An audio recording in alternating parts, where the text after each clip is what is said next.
Cuidado com a resposta, que eu sei que vocês têm a mente maliciosa. Não, anda de gôndola, pô, né? Casalzinho fica ali sentadinho, vem um barqueiro em pé igual no stand-up, beleza. E a ex-namorada do Leandrinho, que Maria não me ouça, tá lá e e o barqueiro, e o Leandrinho fazendo nada, né? Porque não fala porra nenhuma de italiano, mas a garota tá falando pra caramba. E aí passa um outro barqueiro. No que passa outro barqueiro, o cara para de falar com ela e fala: aí ela não entendeu. Ela chegou e falou assim: você falou com ele no dialeto de vocês, né? Aí o maluco: dialeto não, eu falei veneziano. Dialeto que eu tô falando com você. Caraca, o coice, meu irmão. E eu nunca imaginei, eu não sabia que existia um idioma veneziano, sabe? Como existe o catalão na Catalunha, que faz parte da Espanha. Então unificar isso, galera, é difícil. E por isso o primeiro movimento é o que a gente vai chamar de Risorgimento. Estão vendo aqui? Ó, vou repetir de novo. Vou fazer isso várias vezes. Piemonte e Sardenha, beleza? O rei é Vitor Emanuel. Eles querem unificar tudo. Querem unificar geral, beleza? O primeiro passo é libertar Veneza e Lombardia. Veneza e Lombardia estão sob domínio da Áustria. Império Austro-Húngaro, que está aqui. Show? Então, o que foi o Risorgimento? Foi um movimento italiano de grupos diversos que tentavam ali criar algum processo tentando unificar a Itália. Então, nós temos primeiro os carbonários. Ah, professor, é alguém que tasse o macarrão carbonário? Não, tem nada a ver. É porque eles se reuniam nas minas de carvão. E ali você tinha republicano, monarquista, socialista, gente de todo tipo. Mas todos queriam fazer o quê? Unificar a Itália. E a carbonária era muito do norte.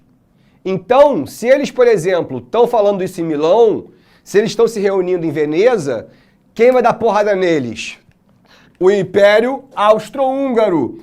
Porque Veneza e Milão, capital de Lombardia, estão sob domínio da Áustria. E eles vão acabar sendo perseguidos, como é o caso desse rapaz chamado Ciro Menotti, que foi enforcado por ser um cara da carbonária. E o outro movimento é a galera da Jovem Itália. Pessoal, eu vou te falar, não fica muito preocupado com esses dois nomes aqui não, porque isso nunca caiu em lugar nenhum. Eu é que sou chatinho, quero que vocês tenham tudo. Mas quando tiver coisa mais importante eu vou falar.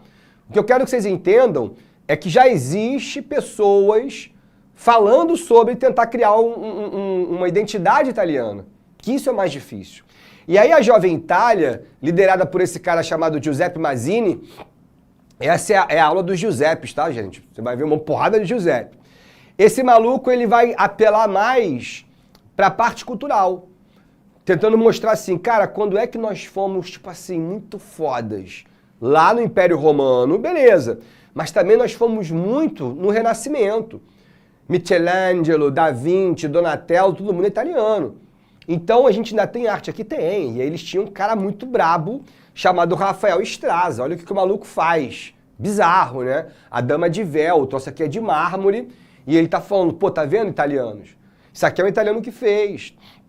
A gente tem que ter orgulho de nós. Uma outra coisa que ele faz é homenagear muito um cara chamado Giuseppe Verdi, que é esse maluco aqui. Verdi era um cantor de ópera, também compositor de ópera, que era tipo o Roberto Carlos da Itália. E aí faz várias coisas, releitura de Rossini, e canta Figaro qua, Figaro lá, Figaro qui, Figaro ali, Figaro qua, Figaro lá, Figaro. Os italianos se amarram em ópera, né, cara? Então esse maluco, ele desperta tipo um sentimento que todo mundo gosta do Verdi, pá. Bom, vou perguntar para vocês aí, mais uma vez, a unificação começa por onde? Vou até beber minha água. A unificação começa por onde? Por favor, Renan.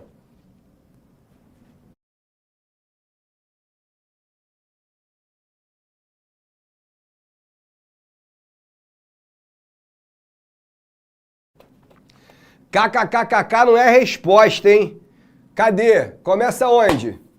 Boa, Daniel, monstro! Outra internet tá melhor que a dos outros, hein? Exatamente, galera, ó. Começa em Piemonte e Sardenha, cara. E o nome do rei é Vítor Emanuel III, uma coisinha bonita. Esse aqui não esconde que gosta de um goró, olha lá. Esse aqui é rosto de um isqueiro. Esse maluco é o rei de Piemonte e Sardenha, tem o apoio do seu best friend, que é o primeiro-ministro Camilo Cavour, uma espécie de Paulo Leman do século XIX, o homem mais rico da Itália, e o Vítor Emanuel, ele quer ser o rei da Itália. Bom, em Veneza, começa uma galera a pichar Viva Verdi. Para onde você olhava, Viva Verdi, Viva Verdi. E aí os austríacos achavam que era uma homenagem ao Verdi, mas não era. Era uma mensagem subliminar. Era o seguinte: Viva Vítor Emanuel, rei de Itália. Viva Vítor Emanuel, rei da Itália. Então, Vítor Emanuel, ele sabe que ele vai começar por onde? Libertando Veneza e Lombardia. Vai libertar das mãos de quem? Da Áustria. Beleza? E aí ele começa a unificar o norte. Para isso, malandramente, Vítor Emanuel vai convidar um outro cara muito poderoso, chamado Napoleão III. Esse maluco aqui, que eu te contei lá atrás, que imitou os passos do tio, que fez um plebiscito e, pum, botou a coroa de novo. O que Vítor Emanuel fala? Napoleão, se tu me ajudar, eu te dou Savoia e Nice. E a gente dá porrada na Áustria e Hungria e eu pego meu território de volta. Napoleão falou, oui, tamo junto. Fechou, pô, por que não? O meu tio adorava enfiar porrada na Áustria, nada mais natural do que eu também enfiar, não é isso? E aí, beleza, já tem apoio da França, aí a Áustria começa a ficar preocupada. E ele vai chamar um outro cara que estava aqui no Brasil, é isso mesmo. Giuseppe Garibaldi lutou na Revolução Farroupilha, que eu te contei, era casado com uma brasileira chamada Anita Garibaldi, já estava lá aposentado, tranquilão, com 2 filhos na fazenda, lá nos Pampas Gaúchos, tchê. E aí, do nada, meu irmão, vem 3 italianos lá da Europa falar, ó, Garibaldi, tu lutou pela independência de um monte de gente, lutou pela revolução de um monte de gente, chegou a hora de lutar pelo seu país. Beleza? Garibaldi olhou e falou, vou falar com a minha mulher. Falei, mozão, o que tu acha? A Anitta falou, pô, tu não lutou pelo Rio Grande do Sul? Então eu vou lutar pela Itália. Ele falou, então, Anitta, prepara que agora é hora da gente ir pra Itália fazer a revolução. E aí a Anitta, não foi de propósito, eu juro. A Anitta Garibaldi vai com o maridão, juntam os 3, é o último Giuseppe, eu prometo, e começa a porradaria. Bom, a guerra vai durar mais ou menos uns 2 anos, lembrando, França, Piemonte e Sardenha, beleza, contra a Áustria, lutando por Veneza e Lombardia. Vou voltar até no mapa aqui para vocês verem, beleza? Ó, França, Piemonte e Sardenha, dando porrada. Depois de 2 anos, a Áustria faz uma proposta, fala, pô, cara, se eu te devolver Lombardia, tu me deixa com Veneza e a gente faz um cessar-fogo? O Vítor Emanuel falou, gostei, acho bom, porque, pô, a região da Toscana também fechou comigo, eu pego Lombardia, ó, já fico grandão. E aí ele vai fazer o acordo de paz. Então a Itália fica assim, ó, ele pega a Lombardia, pega Milão, não é isso? Pega a Toscana, ó, já tá unificando a Itália. Veneza continua na mão da Áustria, os estados papais e o sul. E ele vai entregar Savoia e Nice para o Napoleão. Afinal, ele tinha prometido os 2 territórios. E é aí que Garibaldi fica puto. Garibaldi era de Nice. E ele falou, pô, majestade, lutei pela Itália e tu entrega a minha cidade para a França? Pô, tu tá de sacanagem. Ele falou, pô, Itália, Garibaldi, mas não é assim não, meu irmão. Pô, eu já consegui dar um passo importante, agora vamos organizar para ir para o sul. Garibaldi falou, ó, tá contigo aí, meu irmão. E fugiu. Fugiu não, sumiu. O rei ficou boladão, falou, cara, Garibaldi desertou, que manezão. Mas beleza, vamos organizar para ir para o sul. Quando, de repente, ele começa a ter notícias de que lá na Sicília teve uma revolução de uns caras chamados Camisas Vermelhas, que proclamaram a República da Sicília e que estavam indo para Nápoles. Ele falou, que parada é essa, meu irmão? Quem são esses caras? É tudo camponês, majestade. Só pessoal do campo mesmo. E quem lidera eles? Pô, a gente não sabe o nome do cara, mas ele é chamado de herói dos dois mundos. Ele falou, pô, é Garibaldi, cara. É claro que Garibaldi. Quem é o herói dos dois mundos? O herói da América e o herói da Itália. Garibaldi foi isso mesmo, cara. Organizou no sul um exército de camponeses chamado de Camisas Vermelhas, desceu o cacete no príncipe da Sicília, foi para Nápoles, desceu o cacete no príncipe de Nápoles e proclamou uma república, deixando o Vítor Emanuel lá no norte revoltado. Falou, pô, meu irmão, o cara tá proclamando uma república, eu quero ser rei da Itália. Não quero ser presidente, não quero concorrer à eleição. E o Garibaldi, tendo vitória, porque ele era brabíssimo, e quase realizando o sonho de Anitta, que era chegar em Roma. Porque até agora a Anitta não conheceu nada direito, conheceu só o norte e tal, Milão, Turim, mas que ela quer conhecer Roma, era o sonho da menina. E aí, cara, quando eles já estavam preparando para ir a Roma, a Anitta tomou um tiro pelas costas, cara. A Anitta era combatente. E aí tiraram a bala, mas ficou infeccionado, e ela começou a ter muita febre, e o Garibaldi dizia, Anitta, fique viva para conhecermos Roma. Brincava, se for para morrer, mulher, que morra em Roma, não sei o quê. Mas a coisa foi ficando pior, e aí ela olhou para Garibaldi e disse, meu amor, onde estivermos, lá será Roma. E morreu.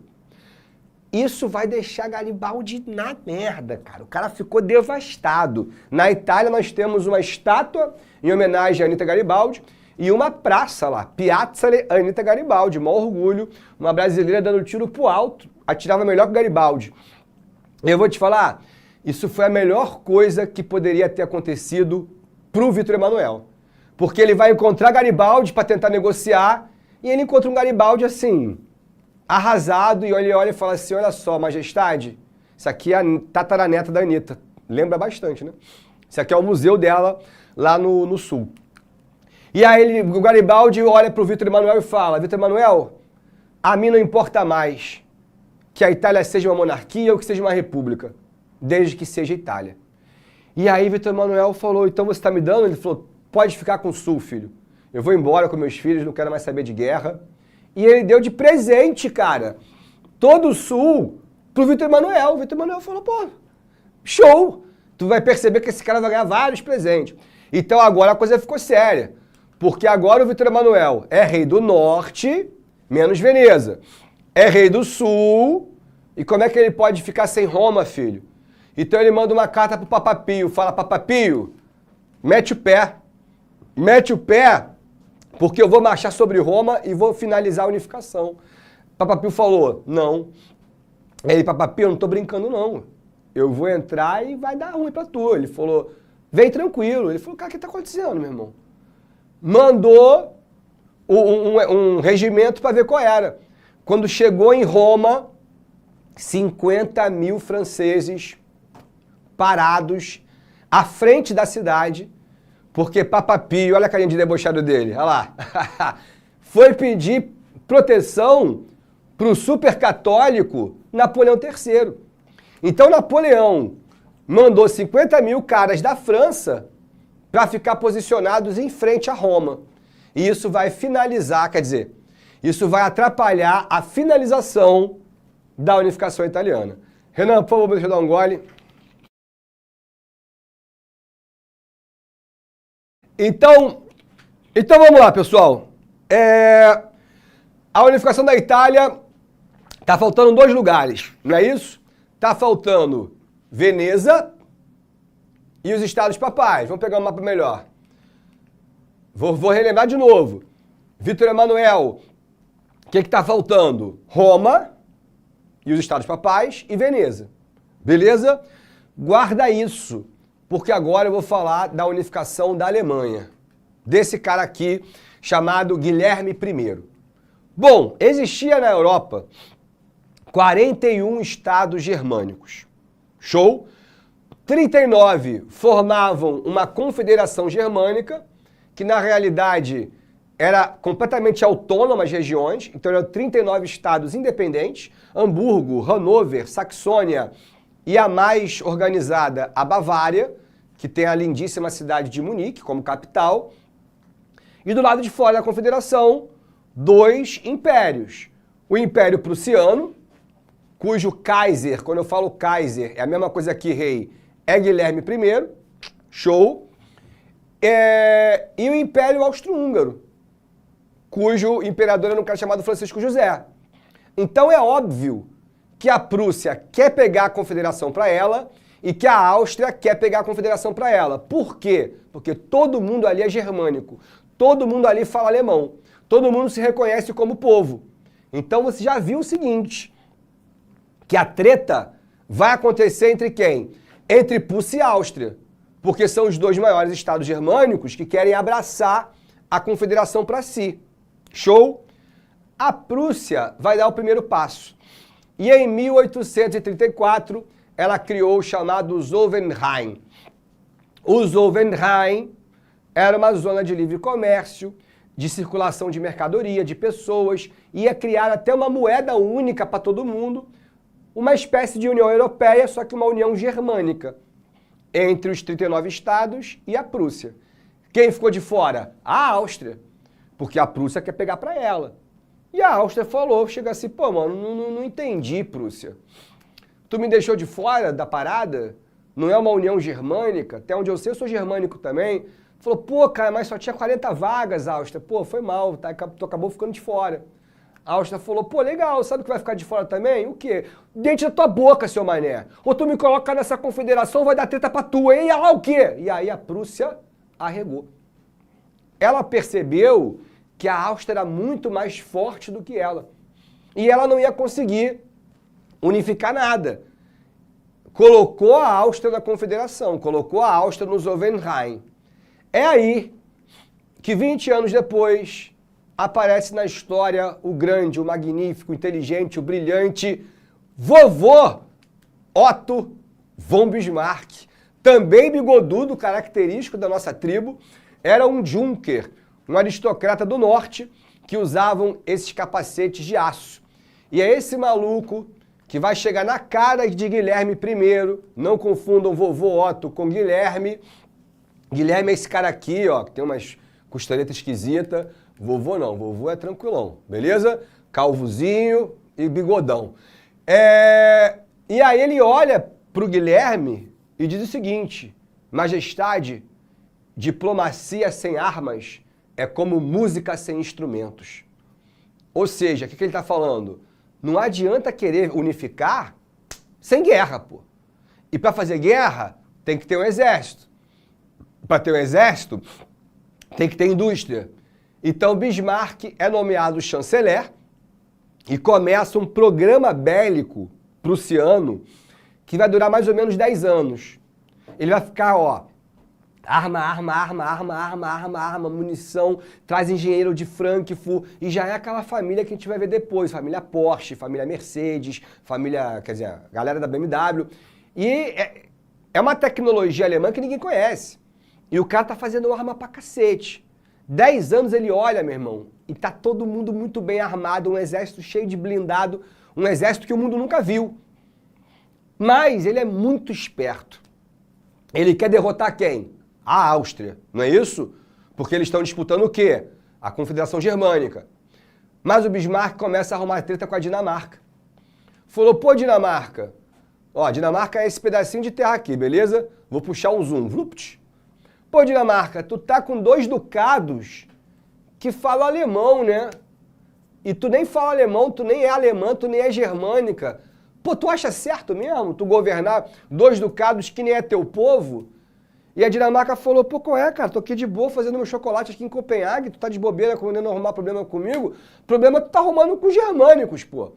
Não faz nenhum sentido você dominar, eu acho melhor você abrir mão. A Dinamarca, pô, qual é, Bismarck? Fica na tua aí, fica na moral, não tem nada a ver contigo.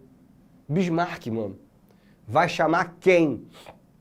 Pra derrotar a Áustria. Gente, a Áustria, ela é do tamanho de um estado do Brasil. Não tinha por que chamar ninguém.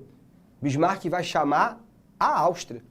Falou, pô, Áustria, vamos dar porrada na Dinamarca, eu fico com Schleswig, tu fica com Holstein, e aí cada um ganha território germânico. A Áustria falou, porra, Bismarck, já é, tamo junto. E aí começa a chamada Guerra dos Ducados. Deveria chamar a covardia dos ducados, né? O massacre dos ducados. E é óbvio que a Dinamarca não tinha a menor chance. Só que o Bismarck colocou nessa guerra as armas de 10 anos atrás. Colocou os cavalos velhos, gordo, tudo mal de fora de forma. Farda esfarrapada. Aí os austríacos comentavam, caraca, meu irmão, tu viu o exército prussiano? Por isso que eles pediram ajuda pra gente, porque os caras, meu irmão, se pai eles iam perder a Dinamarca, olha só isso, tudo velho e enferrujado. E Bismarck, enquanto a guerra acontecia, vinham os espiões de Bismarck. Olha só, eles têm 24 oficiais de cavalaria, 550 pessoas, e descrevia todas as armas. Então Bismarck utilizou a Guerra dos Ducados como uma isca para pegar a Áustria. Quando acabou a guerra, eles venceram, vovô chegou e falou assim, pô, Áustria, obrigado aí pela ajuda. Eu sempre quis ficar com os 2 ducados.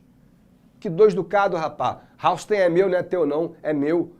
Ia lá o quê? Tu tá querendo crescer pra mim? Talvez eu esteja. Tu tá maluco? Tu vem pra cima, meu irmão. E aí eles já emendaram uma guerra na outra. Ou seja, ele sai da Dinamarca pra porrar a Áustria. Quando a Áustria, em campo de batalha, encontra o verdadeiro exército prussiano, Francisco José, imperador, olhou e falou assim, Otto von Bismarck nos enganou. Cara, foi um 7-1 da Alemanha. A guerra durou apenas 7 semanas e mais nada. E em Praga, a Áustria já se rendeu. Falou, chega, que a gente não tem condição. Aí eu quero que vocês entendam o seguinte. Bismarck podia esculhambar a Áustria, mas não. Ele falou, olha, não vou te responsabilizar pela guerra, não vou exigir território, não vou exigir indenização. Porque a Áustria, pô, a gente é todo mundo alemão aqui. A gente está brigando pela confederação, você vai ter que abrir mão. Mas vamos continuar amigo, pô. Porque todo mundo é alemão. Bismarck sabe que ao se unificar, ele precisa de novos aliados. Porque o mundo que ele quer já está na mão da Inglaterra, da França, de Portugal, Espanha. Então ele precisa de novos aliados. E o Império Austríaco é um aliado natural. Para conseguir mais um, ele fala, pô, Áustria, e faz mais uma parada, devolve Veneza para a Itália. E qual foi, Bismarck? Pô, mas cara, olha só, os caras nem são alemão, mano. Devolve para a Itália que a Itália vai ficar amiga nossa. E aí, do nada, Vitor Emanuel, qual foi? Tô te dando aí, ó, Veneza, beleza? Que isso, Bismarck? Pô, irmão, obrigado mesmo, mano, tamo junto aí, cara. Ó, vou lembrar disso, hein, já é. Ou seja, o que tá acontecendo? Ele já conseguiu agradar a Áustria, mesmo na vitória, e já traz a Itália para ele. Essa vai ser a Tríplice Aliança. A primeira formação da Primeira Guerra Mundial, da Tríplice Aliança, é a Alemanha, Império Austro-Húngaro e Alemanha, e Itália. Depois a Itália vai sair, mas essa é uma história que eu te conto mais pra frente, beleza? E aí, meu irmão, a Prússia, ó, vai dobrar de tamanho. Ela vai pegar Hamburgo, Franco, Saxônia, a porra toda. Mas a Bavária não quer. A Bavária, ela é uma região muito antiga, sabe? E até hoje você vê que, tipo, a torcida do Bayern é muito mais fanática do que a torcida para a Alemanha. Porque a galera de Munique é muito mais regionalista do que uma ideia de nacionalista. E aí a Bavária falou, ô Bismarck, não quero unificar não, hein? Tô de boa aqui sozinho há muitos anos, tô de tranquilão. Bismarck não quer deixar a Bavária de fora. É uma região rica. E também ela faz fronteira com a Alsácia e Lorena. Território que a França roubou do Sacro Império lá atrás, que é o primeiro Reich. Mas, porra, se ele invade a Bavária, pô, não pode não pegar bem. Então ele resolveu esperar. E aí a Prússia vai ficar desse tamanho aqui, ó. Beleza? Faltando a Bavária. Isso aqui é a Alemanha que a gente conhece. Tá faltando só essa parte aqui. O que vai acontecer? Morre o rei da Espanha. Aí tu deve pensar, pô, professor, o que tem a ver o rei da Espanha com a situação? Um dos candidatos ao trono do trono espanhol era primo do Guilherme I.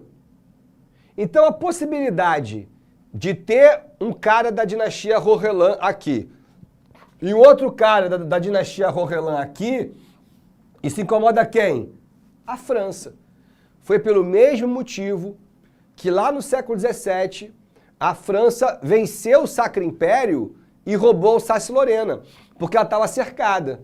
Então, Napoleão III vai mandar uma carta para Guilherme, beleza?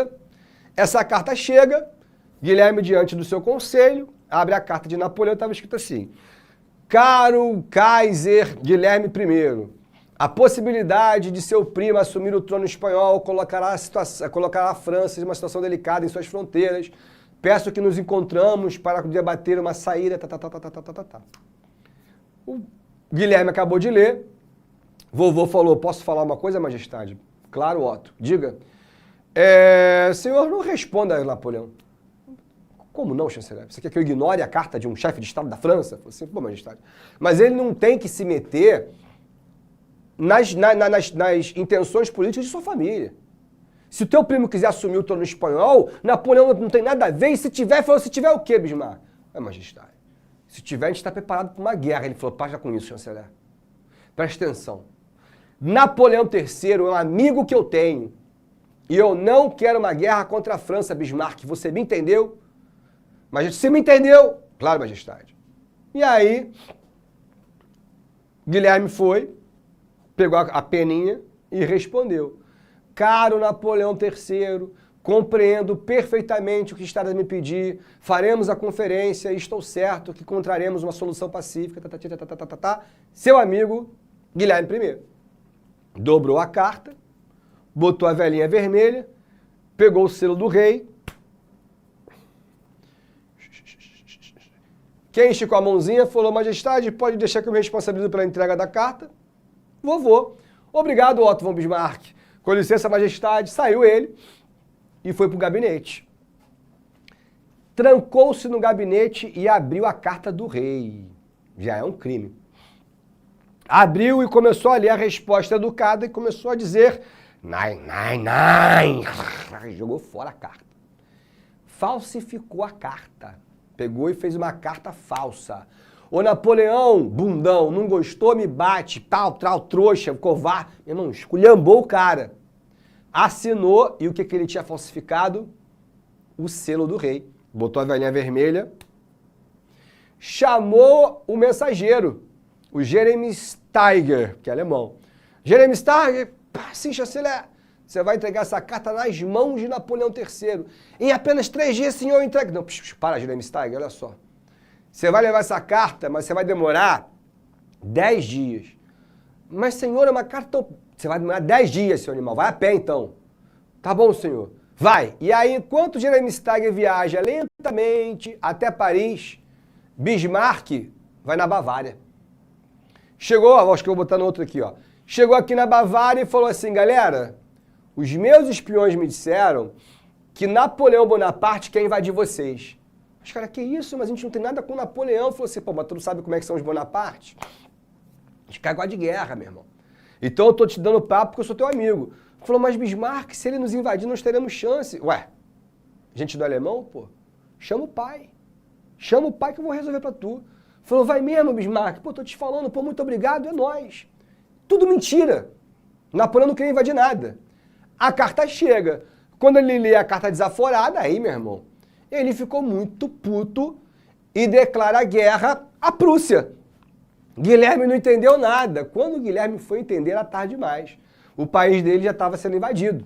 Ou seja, vovô Otto von Bismarck conseguiu provocar a guerra que ele tanto queria entre a França de Napoleão e a Prússia dele mesmo. Não é a Prússia de Guilherme, é a Prússia de Otto von Bismarck.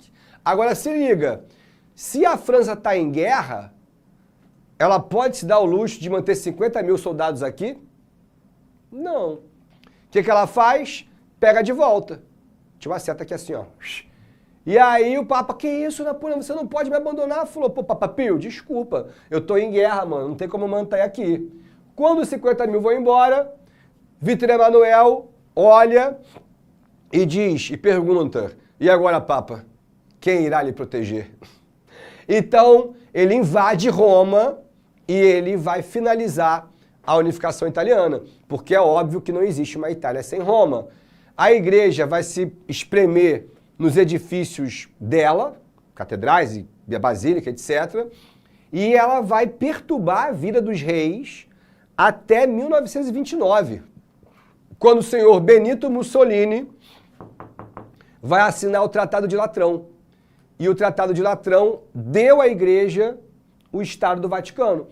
Isso aqui é o Vaticano, pessoal. O Vaticano é um país dentro de uma cidade. Isso aqui não responde a ninguém. Isso aqui responde ao Papa e à guarda do Papa, que inclusive é uma guarda suíça. Então, a Itália finaliza a sua unificação durante a Guerra da Alemanha. Bom, vamos para lá.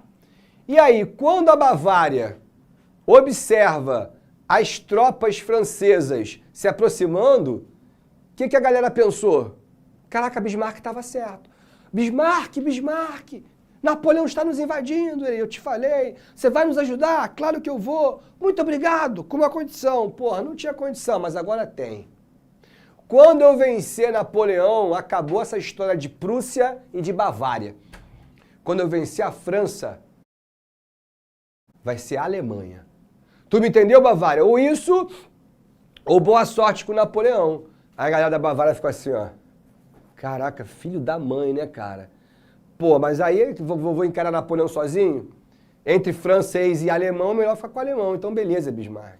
Tá combinado. Ele, então, sim.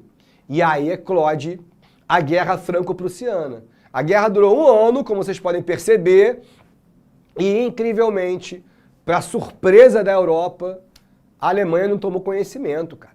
Os caras atropelaram a fronteira francesa e foram até Paris. Otto von Bismarck apontou os canhões para as torres de Notre Dame e disse, ou rende, ou eu vou queimar Paris. E a galera falou, calma, calma, a gente vai se render. Isso aqui são as imagens da estilogravura, desenhos, né? Isso aqui é uma foto colorida artificialmente. Dá para ver que é um regimento francês, né? Que tá todo mundo triste. Isso aqui são os alemães descendo a bandeira da França e aqui atrás é Paris, no momento que eles vão chegar. Então, a rendição é assinada. Napoleão III coloca a França em uma situação de grande humilhação, porque o Tratado de Frankfurt vai responsabilizar a França pela guerra, vai cobrar da França uma indenização milionária, vai exigir uma ocupação da França até a dívida ser paga, sinistro, então tipo assim, eles ainda vão ficar lá dentro, e ainda a França vai devolver Alsácia-Lorena os territórios que ela tinha pegado, caraca, 150 anos atrás. Então, a Alemanha, ela pisa na cabeça da França. E, cara, o governo de Napoleão III não vai suportar essa humilhação. Você conhece os franceses, os caras estão há 4 dias queimando Paris. Cara, a galera vai fazer uma revolução contra Napoleão, chamada a Comuna de Paris, e Napoleão vai cair. E aí vai ser proclamada a República Francesa, depois de uma intervenção do próprio Bismarck. Mas isso aí, galera, é assunto muito específico. O fato é que o nascimento dessa Alemanha é um nascimento que desequilibra as relações mundiais. Porque é um país que venceu 3 guerras em 10 anos, cara. Ah, venceu a Dinamarca, beleza, mas venceu o Império Austro-Húngaro e venceu o Império Francês. Acima disso é só a Inglaterra, pô. Então é um país que nasce de maneira assustadora. E é um país que nasce com fome. Não com fome de comida, com fome de recursos. A Alemanha, ela tem uma segunda revolução para alimentar. Uma segunda revolução industrial, que eu digo.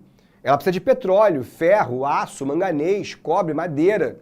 E quando ela olha para a África, é de todo mundo menos dela.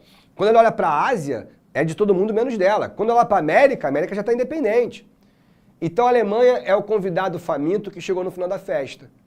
Mas vai querer meter a mão no salgadinho dos outros, vai abrir a geladeira, vai mexer no fogão e vai arrumar problema.